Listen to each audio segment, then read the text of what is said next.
So we're going to talk more about that, inshallah. And then focus on this hadith as well, that says that if the entire world and everyone were to gather to benefit you with something Allah had not willed for you, it will not benefit you. And if they all came to harm you with something that Allah had not predestined for you and written, it will not happen. The pen is lifted and the ink is dried. Does everybody understand that part clearly? Okay, now let's look in practice. Unfortunately, when it comes to practice, people still get it confused.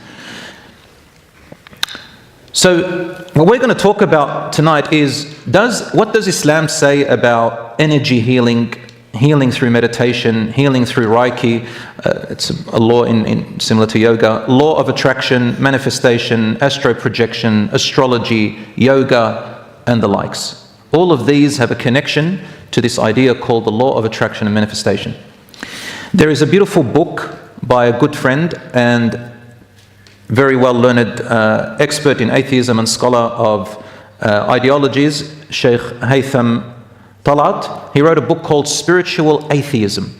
What a very smart title. Spiritual Atheism. It's a new age movement and thought that is based on an ancient idea where a person forgets about God but continues to be spiritual but without God.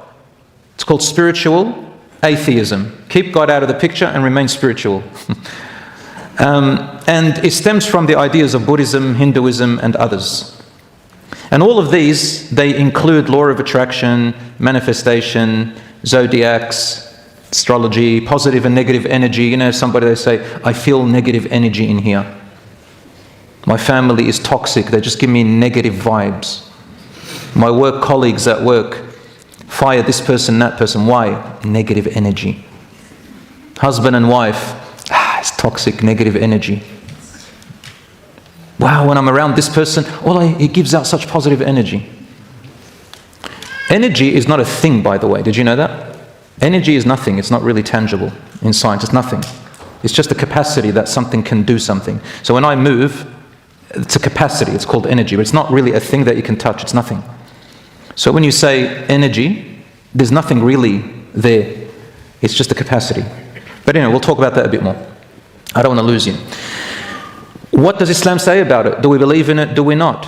What about certain hadiths and ayat of the Quran that says things like, be optimistic and you will reach it? What about when the Prophet ﷺ told us to be optimistic and not be pessimistic? What about the saying of the Prophet ﷺ, assume well of Allah and you will find it. I am the way you assume of me.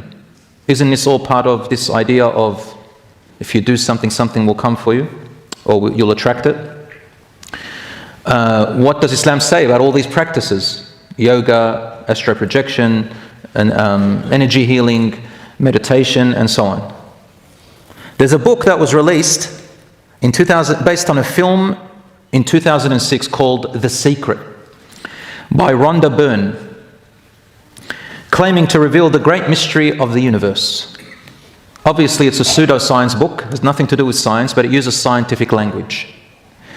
And it actually dares to go and use quantum physics language.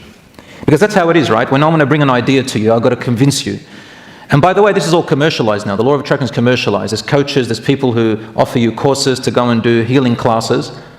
And it's all, may I say, in the most, I'll say in the most polite terms, it's just merely buffoonery.